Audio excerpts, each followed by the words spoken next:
오늘 우리에게 주신 하나님의 말씀 로마서 16장 17절에서부터 27절까지 말씀입니다.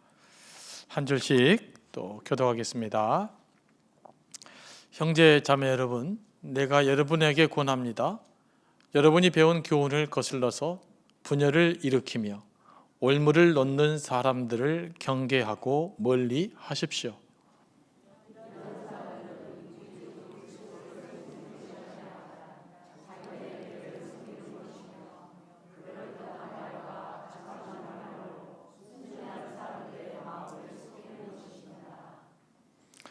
여러분의 순종은 모든 사람에게 소문이 났습니다. 나는 여러분의 일로 기뻐합니다. 나는 여러분이 선한 일에는 슬기롭고 악한 일에는 순진하기를 바랍니다.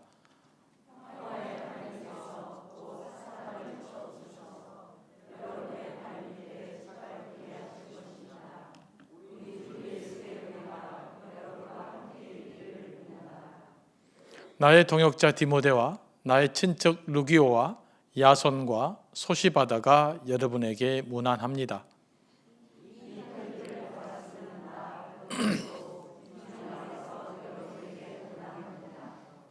나와 온 교회를 잘 돌보아주는 가이오도 여러분에게 문안합니다. 이 도시의 재무관인 에라스도와 형제 구아도도 여러분에게 문안합니다.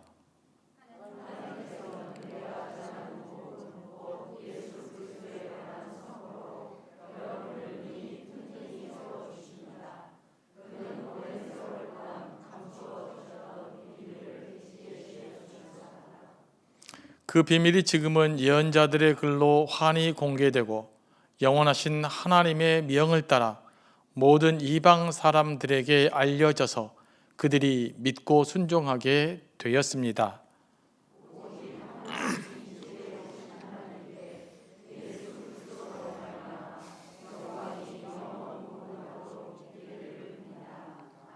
아멘.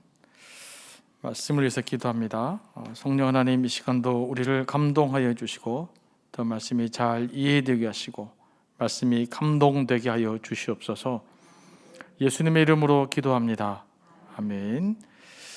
드디어 로마서가 마무리됩니다. 1년 한 반 정도 틈틈이 또 쉬기도 했지만 말씀을 쭉 살펴보았습니다. 1장과 2장 3장을 나갈 때는 여러분들이 열심히 집중을 했는데 비슷한 이야기들이 반복되면서 약간의 지루함도 느꼈을 것이라고 믿습니다. 근데 이제 당시에 그 글을 쓰는 방법이 그랬어요. 요즘은 너무 지루한 거 싫어해가지고 그냥 금방 한 말 또 안 하려고 그러지만 당시에는 중요한 말에서 한 번 더 이야기하고 가다가 또 생각나면 또 이야기하고 그렇게 편지를 썼어요. 그게 당시의 문화고요. 그래서 옛날 편지들은 다 두서가 없고 길어요. 사도 바울도 역시 이제 그 문화적 환경이 있었기 때문에 했는데 이야기가 더 중요하니까 또 이야기하고 또 중요하니까 또 이야기하고 그런 이제 반복적이고 강화되는 그 방식으로 로마서를 기록했기 때문에 이제 반복적인 이야기들 계속 들어야만 했습니다. 이제는 드디어 이제 편지를 이렇게 마무리하면서요. 이제 로마서 전반적인 이야기를 한두 번 더 이야기하고 로마서 전체가 마쳐질 것인데요. 여러분들은 제 강의를 이제 들으셨고 또 녹음도 돼 있기 때문에 로마서를 쭉 그 강의를 들으시면서 한번 쭉 읽어보시면 좋을 것 같습니다. 원래는 사실 로마서 강독을 중심으로 하려고 그랬어요. 한 장 한 장. 그런데 이제 그러려고 하니까 양이 너무나 많고 또 다뤄야 될 것이 너무나 많아서 좀 바꿔서 조금 더 세밀하게 말씀을 나눴습니다. 그런데 로마서에서 이야기했던 이 복음은 교리의 핵심을 담고 있기 때문에 이 로마서가 잘 이해되면 기독교 근본 교리를 기본적으로 잘 터득했다고 볼 수가 있어요. 물론 이제 이 부분에 대해서는 제가 다음 주 정도 또 다시 한번 말씀드리겠습니다만은 종합적으로 아무튼 그래서 여러분 로마서를 틈틈이 한번 읽어보시고 때로는 지루하지만 제가 이렇게 이제 세 번역을 택했던 이유가 있어요. 개역 개정을 택하면 읽다가 너무 힘드니까 세 번역을 택해서 보면 좀 더 의미를 쉽게 이해할 수가 있어요. 옛날 읽던 맛은 아니지만 그러나 의미를 조금 더 뭐라 그럴까 함축된 의미를 조금 더 펼쳐놨다고 그럴까요? 그러다 보니까 조금 쉽게 이해할 수 있는데 그런 부분들에 대해서 이 수요 예배 앞으로 몇 번 동안은 여러분들 로마서를 쭉 한번 읽어 보시기 바랍니다. 쭉 읽어서 제 강의도 중요하지만 여러분 스스로 로마서를 이해할 수 있는 데까지 이해해 보면 도움이 돼요. 무슨 말씀인지 아시겠죠? 내가 이해할 수 있는 데까지 스스로 제 설교를 바탕으로 해서 읽어보고 또 읽어보면서 이해가 되는 부분까지 한번 이해를 해보시기 바랍니다. 그러면 어느 날 갑자기 로마서 어떤 구절들이 우리에게 확 다가와서 복음이 이런 거구나, 이런 것들을 깨닫게 될 거예요. 그 깨달음의 맛을 여러분들 경험해야 돼요. 그러니까 물론 제가 목사로서 제 설교만 열심히 듣고 잘 따라줘도 고맙지만, 그러나 한 단계 더 나간 것은 여기서 더 한 걸음 더 나가서 여러분들이 말씀 스스로를 읽으면서 어떤 말씀의 감동들을 저는 경험하게 되기를 원합니다.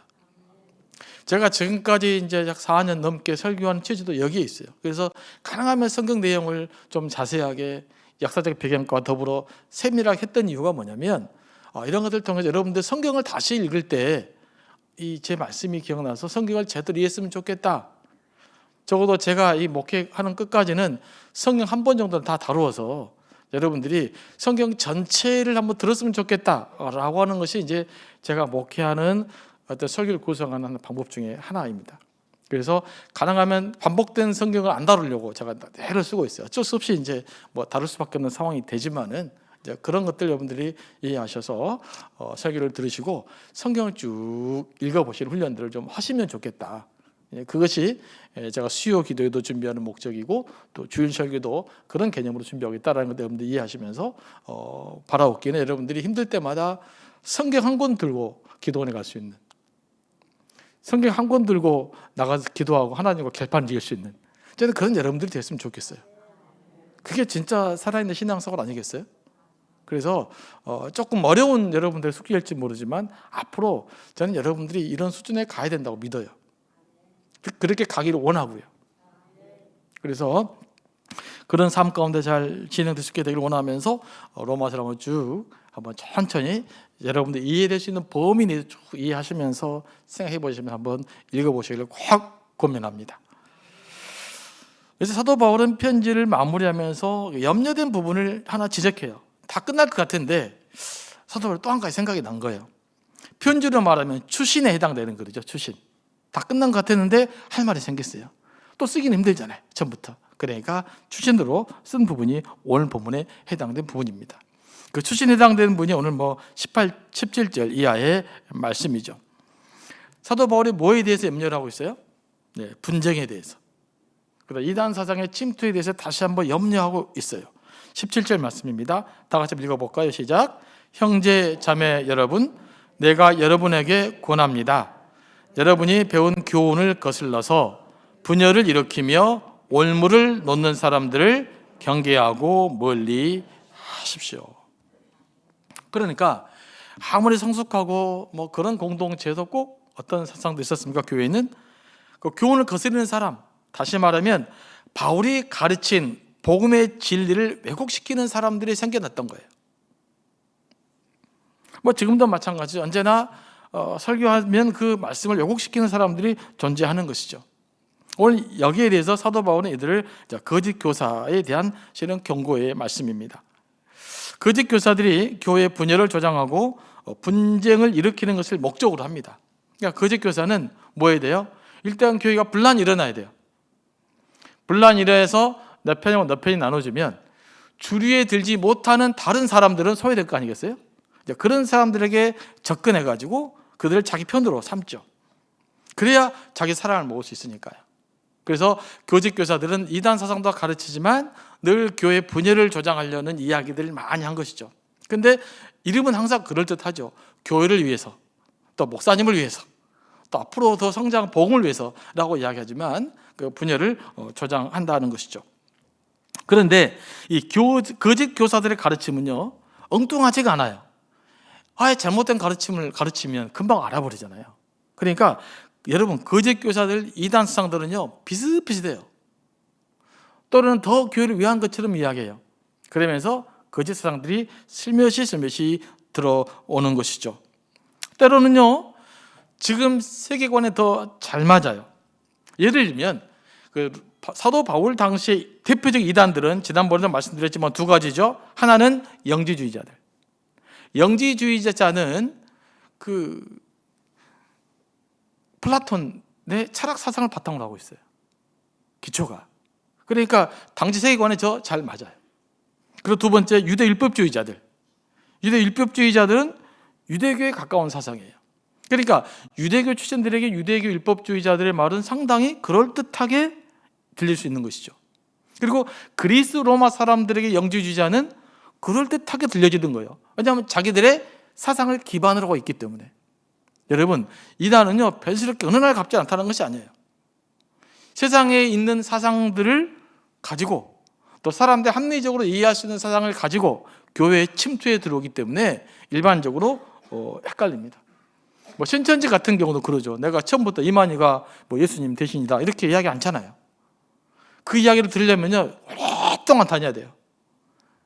그럴듯하게 아니다게. 그러나 그 신천지 같은 경우 대표적인 예를 들면 그런 겁니다. 뭐부터 합니까? 기존의 교회 질서부터 무시해요. 한기총이 잘못됐다. 물론 한기총이 좋은 건 아니죠. 문제가 있죠. 그다음에 교회가 썩었다. 너가 담임 목사 썩었다. 뭐 이렇게 이야기 된단 말이죠. 그러고 보니까 그래요. 우리 목사님도 이런 문제가 있는 것 같고, 저러고 보니 저렇게 문제가 있는 것 같고, 대단한 사람인 줄 알았더니 알고 봤더니 별것도 아니고, 그렇단 말이에요. 그러면서 자, 내 말이 맞지. 그리고 이제 당회 장로님들 이렇다 저렇다 그러면 또 그래, 장로님들은 또 문제 있는 것 같아요. 야, 권사들 수준 봐라. 그럼 또 권사님들 그런 것 같기도 하고, 한십사들 봐라. 이렇게 해가지고 니들 교회 썩었지.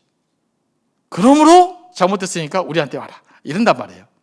그러면 예수제에서 이야기 듣기 전에 뭐부터 한다고요?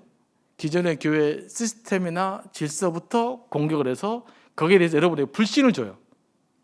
그러면 이제 불신을 주고 만들어서 본론을 이야기합니다. 나중에 쭉 가다 보면 이만희한테 와라, 누구한테 가라, 뭐 통일교다, 막 그냥 뭡니까? 또 이제 뭐 구원파다 이렇게 다 접근하는 거예요.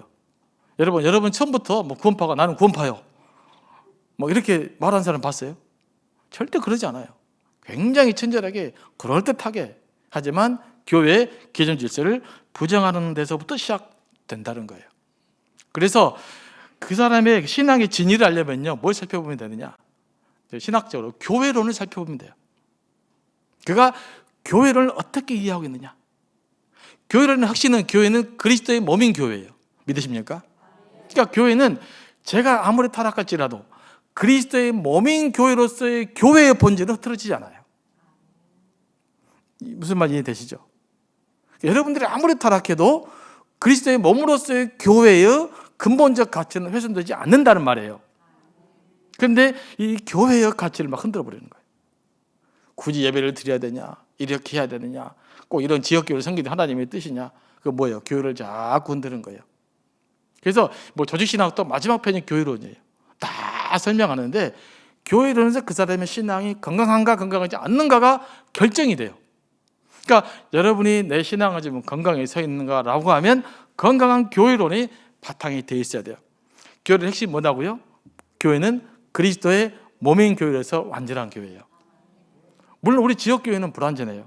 실수도 있고 죄도 짓고 사고도 치고 손가락질도 받을 수 있어요. 그러니까 우리가 지역교회에서의 우리가 잘못된 부분이 있지만, 그러나 그리스도의 몸인 교회의 본질은 전체 모든 교회가 하나의 교회로서 존재하는 거예요.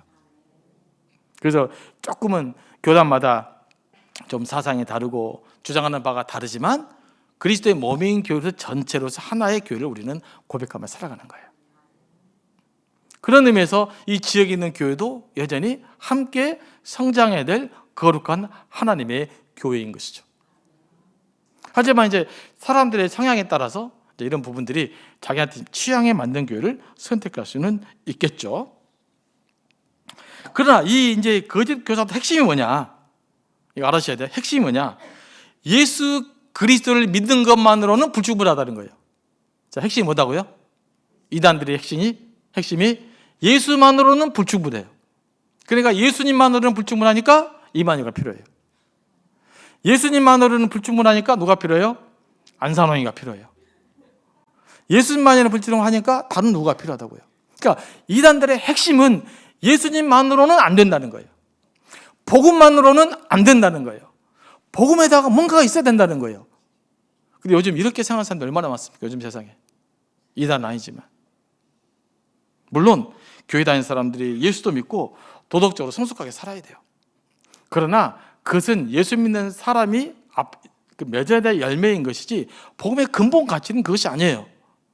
복음의 근본 가치는 예수님 한 분으로도 우리의 구원은 완벽해요. 믿으십니까? 그분의 삶과 죽음과 부활로 우리의 구원은 완전하게 성취된다는 믿음이에요. 그런데 이거 이외에 자꾸 다른 거야. 교회가 뭐 복음만 있으면 돼? 뭐 이 모양으로 살아가면서? 그럼 어떤 모양으로 살 거예요? 다른 모양으로 살아요? 다른 모양으로 산다고 이야기하는데 자기도 정직하게 못 살아. 그죠? 그런 거 이야기한 사람들 치고 잘 산 사람 없잖아요, 별로. 나도 정직하지 못해요. 나도 성실하지 못해요. 나도 거짓되게 살아요. 나도 수많은 욕심 가지고 살아요. 그렇게 자기를 비교하면요, 사실 남 쉽지 교회 이렇게 손가락질 하는 거 쉽지 않거든요. 누가 하냐? 양심이 하이 맞으면 가능해. 자기는 안 보이니까요. 이제 그런 의미에서 우리가 중요하다는 말이에요. 요즘은 뭐 복음만 있으면 되냐? 뭐 그러잖아요. 지난번에 제가 뭐 한번 말씀드렸지만 한참 우리 그 코로나 있었을 때 교회 몇몇 그 진보적인 목사님들이 교회가 잘못됐습니다. 그래서 제가 한번 여러 번 했잖아요. 뭔 교회를 잘못해요? 자기가 잘못했지. 근데 어떻게 된다고요? 그분들은 우리가 잘못했습니다. 내가 잘못했습니다. 그래야 된다고요.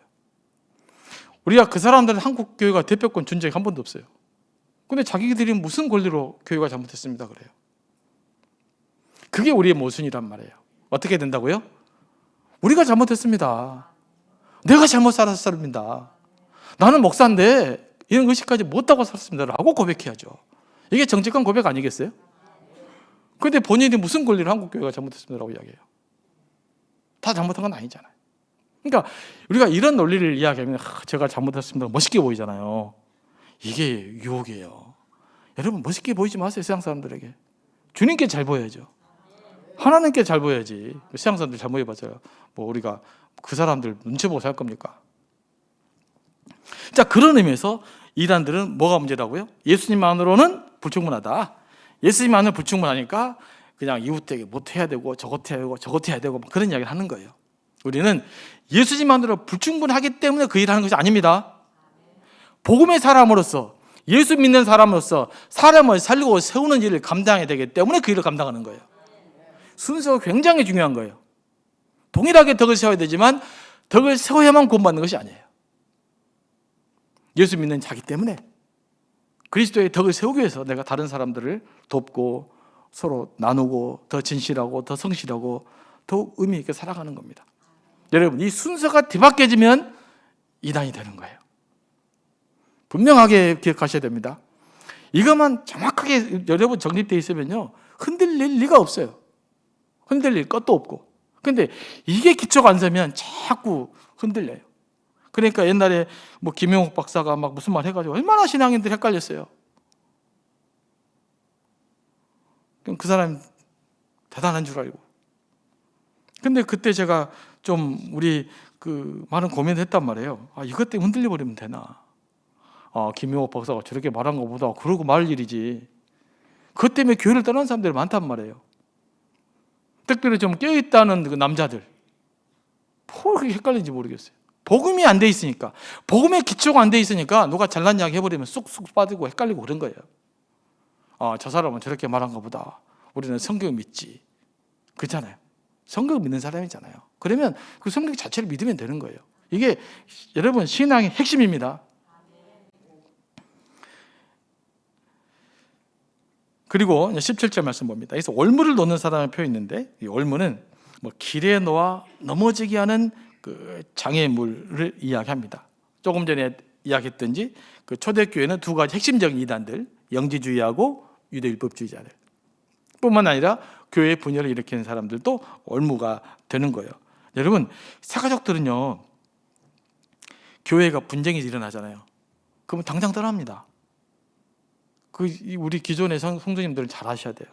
절대 교회 부정적인 이야기 하면 안 돼요. 웬만하면 참으셔야 되고, 교회를 위해서, 복음을 위해서요. 우리 교회 사가족들을 제가 통계를 좀 개인적으로 신방하고 하잖아요.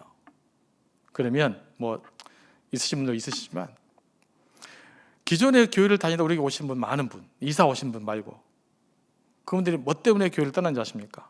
저는 그 개인적으로 신방하고 이야기하면 깜짝 놀랐어요. 대부분이 교회가 두 쪽으로 나눠져.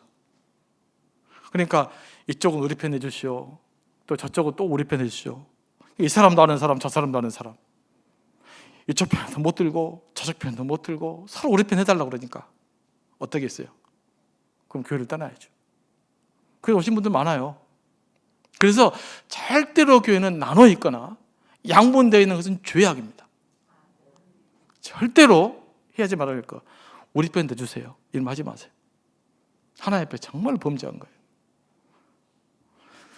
여러분도 뭐 이미 저 이야기 다 공감하실 거예요. 그렇지 않습니까?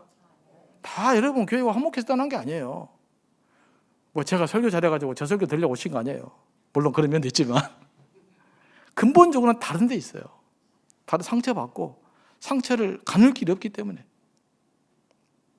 여기도 위로를 못 받겠고 저기도 위로를 못 받겠고 저쪽도 우리 편 대달라고 그러고 이쪽도 우리 편 대달라고 하니 어쩔 수 없이 떠나는 거예요, 여러분. 그래서 교회는 절대로 섹트화되거나 나눠지거나 섹트화를 조장하는 것은 절대로 금지해야 될 일입니다. 그것은 교회를 무너뜨리는 행위예요. 뭐 피켓 걸고 나쁜 사람 해서 무너뜨리는 게 아니에요. 그러면 안 무너져요. 오히려 뭉치지 교회가. 그래서 그런 부분들을 그게 올무가 된다라는 겁니다. 여러분, 바울이 주장하는 복음의 핵심은 뭐냐? 다시 한번 말씀드립니다. 예수님을 믿음으로 구원받고 구원받은 자는 성령의 열매를 맺어야 된다. 이 열매를 변화라고 하는데 이것은 성령으로 충만할 때 가능하다. 그래서 사도 바울은 우리에게 날마다 순간순간마다 성령으로 충만해지라고 말하는 거예요. 내 영이 내 자아와 인간적인 욕심으로 충만해지는 것이 아니라 성령으로 충만해지면 그러면 비로소 우리는 성령의 열매를 맺게 되는데 이게 변하여 성숙한 삶인 거예요.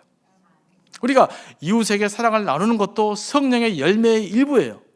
그 자체가 독립되어지는 무엇인가가 아니라 이걸 우리가 잘 기억하면 여러분 안에 성령으로 충만하게 되면 여러분 인격이 변하고 삶이 변하고 그 삶의 변화를 통해서 교회가 변화되는 모습을 세상 사람들에게 보여주는 거예요. 그러니까 여러분과 저와 숙제는 뭐냐? 어떻게 하면 내가 하나님 말씀대로 살 것이냐에 대한 피나는 싸움을 해야 돼요. 다른 사람 보지 말고 내가 어떻게 하나님 앞에 살 거냐. 이 초점을 놓치면 문제가 생깁니다. 그러니까 영적으로 어떻게 내가 하나님 앞에 설 거냐, 내가 어떻게 성령으로 채워질 것이냐, 어떻게 내 욕심과 내 욕망이 아니라 내 마음을 어떻게 성령으로 채울 것이냐라가 문제라는 거예요. 이 싸움을 하시기 바랍니다. 이게 영적 싸움의 본질이에요. 뭐 다른 마귀 새끼 쫓아내고 그런 것이 아니라, 물론 그것도 있죠. 하지만 근본적으로는 이 싸움이에요. 어떻게 내가 날마다 성령으로 체험받을 수 있을 것인가. 그러면 이전에는 문제됐던 것이 지금 문제가 안 돼요. 그러니까 성령이 빠지면 문제가 돼. 성령으로 채워진 문제가 안 되는 거예요. 이 논리를 이해하시겠죠? 그래서 우리가 여러분 영적인 모든 문제를 해결하려면요, 성령으로 늘 채우셔야 돼요. 날마다 내 생각이 내 자아로 채워지는 것이 아니라 성령으로 채워지게 되면 그 변화된 삶을 통해서 하나님의 역사가 우리 삶과 구체적으로 이루어질 줄 믿습니다. 그다음 바울이 로마 교인들이 강조하는 것은 이 이단 사상들, 거짓 교사들, 분열을 일으키는 사람들 자세히 살펴본 다음에 뭐라고 이야기합니까? 그들과 더불어 살아라 얘기하지 않아요. 그들 잘 위로하고 같이 가라 이런 말 하지 않습니다. 그들 어떻게 하라고요? 멀리하라. 이게 헬라어로는 에클리네테라고 하는데 단번에 돌아서라는 거예요. 그러니까 거짓 사상을 가리키고 이단 사상을 가리키고 교회 분열을 주장하는 사람들에게는 어떻게라고요? 위로하지 말고 단번에 돌아서라고요. 왜냐하면 교회 공동체를 위해서, 그리스도의 몸인 교회를 건강하게 세우기 위해서요. 이 사람이 신천지 갔다 그러면 그냥 단호하게 정리해야 돼요. 한 번 만나주고 또 만나주고 수번 만나주면 신천지 같은 데 아닌 것 같기도 하고, 이 사람도 좋은 것 같고, 또 인간성으로는 괜찮거든요. 헷갈린단 말이에요. 그래서 아니다 그러면 자세히 알아보려고 하지 말고 아니면 딱 정리를 하셔야 돼요. 노골적으로 교회 분열을 일으킨 사람들은 무조건 의심할 대상이에요. 딱 단절하면 돼요. 그럼 교회가 건강하게 세워지는 것입니다. 그 다음 19절 말씀이죠. 여러분의 순종은 모든 사람에게 소문이 났습니다. 나는 여러분의 일로 기뻐합니다. 나는 여러분이 선한 일에는 슬기롭고 악한 일에는 순진하기를 바랍니다. 이 19절은 개역으로 읽어야 더 멋있어서 제가 다시 한번 읽겠습니다. 개역개정으로 너희 순종함이 모든 사람에게 들리는지라 그러므로 내가 너희로 말미암아 기뻐하노니 너희가 선한데 지혜롭고 악한데 미련하기를 원하노라. 선한데 지혜롭고 악한데 미련하다. 이 말이 조금 더 명확하게 다가오죠. 우리는 지혜라는 말이 쉬워요. 슬기라는 말은 덜 슬기 때문에 왠지 덜 지혜로운 것 같잖아요. 슬기로운 사람은. 지혜로운 사람은 진짜 지혜로운 것 같고, 네. 순진한 것보다는 이렇게 이제 아둔해져라, 미련해져라 이렇게 이야기하고 있습니다. 아직까지 로마 교인들은 문제가 없다 이 말이에요. 아직까지는 복음 순종적인데 앞으로 이런 일을 조심해달라고 이야기하면서 로마 교인들은 뭐랍니까? 선한 일에 주로 지혜로워야 된다. 악한 일에는 좀 둔해져야 된다. 그런데 의외로 세상 사람들이 악한 일에는 지혜롭고 선한 일에 둔한 사람이 많아요. 그런데 성경 뭐라고 말합니까? 선한 일에 지혜로워야 된다. 여기서 이제 지혜롭다는 말은요, 슬기롭게 분별하다라는 뜻을 이야기해요. 그러니까 선한 일에 복음의 진리에 대해서 지혜로워야 된다. 다시 말하면 복음의 진리에 대한 분별력이 있어야 된다 이 말이에요. 복음에 대한 분별력을 갖고 행동해야 된다. 그래서 이건 선한데 지혜로운 사람은 뭡니까? 복음에 대해서 분별력 있는 사람을 이야기해요. 그리고 뭡니까? 이제 악한 일에는 아둔하라. 이것을 이제 그 순진하라는 말로 표현되어 있는데 제가 원어로 살펴보니까 불순물이 섞이지 않다라는 거예요. 그러니까 악한 세력들과는 섞이지 말라. 그들에게는 구별돼서 순결성을 유지해라라는 뜻입니다. 그래서 로마 교인들에게 이야기하고 있어요. 복음의 진리를 구별하는 데는 지혜롭게 잘 분별해서 복음에 똑바로 서고, 악한 데는 뭐라고 해요? 불순물이 섞이지 않도록 구별돼서 거룩한 삶을 사세요 라고 이야기하고 있는 거예요. 우리가 이렇게 살 줄로 믿습니다. 그래서 복음의 진리를 분별을 해야 돼요. 그러기 위해 여러분들은 로마서를 여러분 읽으셔야 돼요.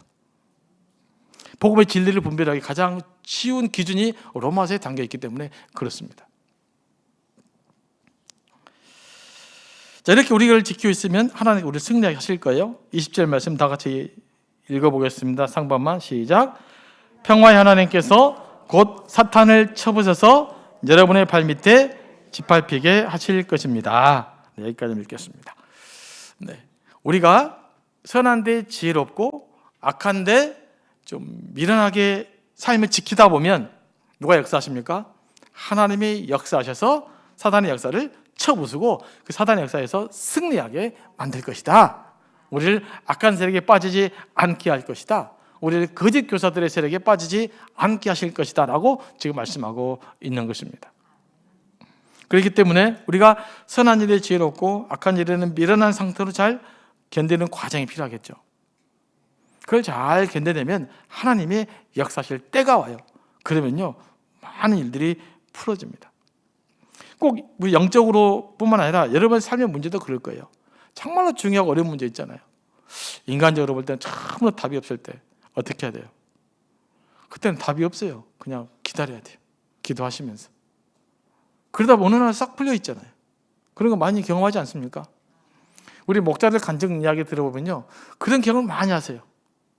정말 힘들었는데 하다 보니까 또 뭐 하나님 은혜를 주셔갖고 또 살만큼 해주시고 뭐 그런 이야기들을 많이 한단 말이에요.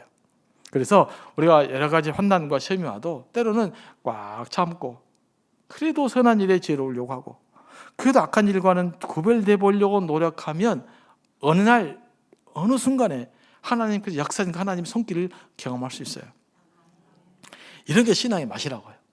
그러니까 교회 다니면서는요 이런 신앙의 맛이 있어야 돼요. 이런 걸 경험하지 못하면 자꾸 헷갈려요. 이제 의문소리 하게 되고. 여러분들이 날마다 이 맛있는 신앙생활 할 수 있게 되길 원합니다. 이 맛깔이 나야 돼요. 신앙생활이 그냥 이렇게 경험하면서. 그래서 체험적 신앙이 중요해요. 간증이 중요해요. 날마다 기도하고 내 삶을 지켜보면요 역사가 경험된단 말이에요. 근데 그냥 교회를 다녀도 설교도 듣는 둥 마는 둥 말씀도 읽는 둥 마는 둥 자기 생각에 사로잡혀 있으면요, 아무런 변화도 아무런 성령 역사도 경험할 수 없어요. 여러분들 왜 성령 역사를 경험하지 못하는가? 자기 생각에 꽉 사로잡혀가지고 말씀이 살아 움직이지 못하기 때문에 그래요. 기도의 역사가 없기 때문에 그래요. 성령의 역사할 공간이 없어요. 그래서 우리가 변화가 없는 것입니다. 다시 한번 여러분 생각을 내려놓으시고 성령으로 충만하시고 성령 역사가 여러분 가운데 임하게 되기를 기도하시기 바랍니다. 자, 21절부터 간단히 설명해 보면요, 이제 나의 동역자 디모데가 나오죠. 디모데가 이제 사도 바울의 핵심적인 제자입니다. 그래서 디모데가 나오고요. 22절, 이 편지를 받아 쓰는 나 더디오도 주님 안에서 여러분에게 원한합니다. 자, 오늘 본 로마서는 사도 바울의 편지인데 오늘 뭐라고 나옵니까? 편지를 받아 쓰는 더디오가 나와요. 그럼 로마서 누가 쓴 걸까요? 더디오가 쓴 겁니까? 바울이 쓴 겁니까? 네, 바울이 쓴 거예요. 당시에는 어떻게 바울이 편지 썼냐면요, 더디 옆에 놓고 받아 적어라. 그래서 말하는 것을 적은 거예요. 무슨 말인지 아시겠죠? 옛날에는 그 귀족들이라든지 좀 리더들은 그렇게 활용을 했단 말이에요. 더디오는 사도 바울은 이거 받아 써라. 그래, 나 사도 바울은 이렇게 하면 다 잡고, 그 다음에 한마디 끝났다. 다 적었느냐? 자, 그 다음 부절 이렇게 하고 상관하는 것을 이렇게 더디오가 적어서 쉽게 말해서 더디오는 대피라는 사람이었단 말이에요. 로마서는 정확해요. 사도 바울 썼단 말을 하지 않고 뒤에 나오잖아요. 나 더디오는, 그러니까 사도 바울이 지금 이 내용을 다 편지를 쓴 게 아니라 뭘로 했다고요? 말로 한 거예요. 말로. 이 말로 한 것을 더디오가 받아 적었어요. 말로 한 것을 더디오가 받아 적다 보니까 로마서라든지 고린도전서는 한 말 또 한 말 또 한 말이 나오는 거예요. 이해가 되시죠? 같은 말이 반복되는 것이 본인이 써서 이 말을 썼으니까 빼고 이렇게 한 것이 아니고 생각나는 대로 말씀했단 말이에요. 성령 안에서 적다 보니까 반복적 표현들이 성경에는 기록되어져 있다. 그래서 사도 바울의 사실 편지들은요, 대부분 다 이렇게 대필이 많아요. 로마서는 대필할 자가 명확하게 기록되어져 있는 거죠. 그러므로 이 로마서는 상당히 역사적으로 근거가 있어요. 굉장히 중요한 책이에요. 이렇게 바울이 있고 대필까지 명확하게 기록되어져 있는 것이죠. 여러분, 이 정도로 정확한 고대 문서는 거의 없어요. 그 로마서가 갖추고 있다는 거예요. 그래서 로마서는 문서적으로도 아주 중요한 그 가치를 갖고 있는 사본입니다. 그것만으로도 성경이 대단한 거예요. 세계에서 고대 문서 가장 정확한 그 기록이 남겨진 편지들을 우리가 읽고 있는 겁니다. 얼마나 대단한 여러분들이 일입니까? 그리고 이제 드디어도 내가 여러분에게 문안한다. 그러면서 이제 계속해서 문안 인사를 하면서 이제 25절 말씀입니다. 다시 한번 정리를 하죠. 이제 끝나는 부분이죠. 하나님께서는 내가 전한 복음 곧 예수 그리스도에 관한 선포로 여러분을 능히 튼튼히 세워 주십니다. 그는 오랜 세월 동안 감춰두었던 비밀을 계시해 주었습니다. 사도 바울은 하나님께서 내가 전한 복음이 예수 그리스도에 관한 선포라고 그랬잖아요. 그러니까 복음의 핵심은 뭐라고요? 다시 한번 예수 그리스도. 복음은 예수님만으로도 한 분만으로 충분하다는 거예요. 이거 확실히 기억하셔야 돼요. 그러면서 27절에 오직 한 분이신 지혜로우신 하나님께 예수 그리스도를 말미암아 영광이 영원히 무궁하도록 있기를 빕니다. 끝절이니까 다음 읽어보겠습니다. 시작. 오직 한 분이신 지혜로우신 하나님께 예수 그리스도로 말미암아 영광이 영원 무궁하도록 있기를 빕니다. 아멘. 자, 로마서 처음부터 다 읽었습니다. 네, 원래 끝을 읽어야 됩니다. 바울은 오직 한 분이신 지혜로우신 하나님이라고 이야기하면서요, 바울은 참된 지혜자는 오직 하나님 한 분밖에 없다라고 이야기해요. 그러니까 여러분들이 지혜로운 삶을 살려면 유일하신 지혜로우신 하나님께 기도하고 묻고 답을 찾고 그렇게 살아야 됩니다. 그러면서 하나님의 영광이 예수 그리스도로 말미암아 영원하기를 빈다라고 말해요. 그러니까 하나님의 영광은 오직 예수 그리스도를 통해서 영원히 빛나야 되는 거예요. 이게 완성이에요. 하나님의 영광은 오직 누구를 통해서? 예수 그리스도를 통해서 영원토록 빛나야 됩니다. 그런데 예수 그리스도로 말미암아 하나님의 영광이 영원토록 빛나게 되는데 오늘 누구를 통해서 이 일이 벌어질까요? 바로 교회, 바로 여러분을 통해서 하나님의 영광이 예수 그리스도 말미암아 영원토록 드러나야 되는 거예요. 그래서 교회는 세상 사람들보다 도덕적이어야 되고, 세상 사람들보다 정직해야 되고, 세상 사람들 사랑이 더 많아야 되고, 세상에 빛이 돼야 되는 겁니다. 예수 그리스도 말미암아 하나님의 영광을 영원토록 드러내기 위해서 그렇습니다.